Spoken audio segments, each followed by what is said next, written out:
अनेकांना बुद्धिभेद करायची संधी येते. अनेक म्हणतात की हिंदुत्व म्हणजे जातीयता, हिंदुत्व म्हणजे भेदाभेद.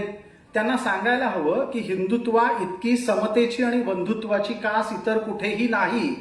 तुम्ही नास्तिक असाल, अगदी थेट या व्यासपीठावर सुद्धा मी मांडेन आणि मला वाटतं की ते गैर नसेल की परमपूज्य आठवले गुरुजींना न मानणाराही माणूस सनातन आपल्या मानाला तयार असतो.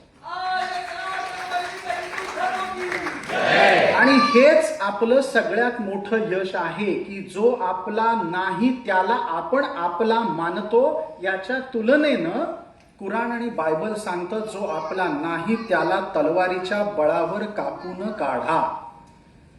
ही संस्कृती आणि हा विचार आपला नाही, त्याच्यामुळे हिंदू राष्ट्राची स्थापना आणि विस्तार हा एका अर्थाने नव्हे तर बहुअर्थाने विश्वव्यापी विचार आहे.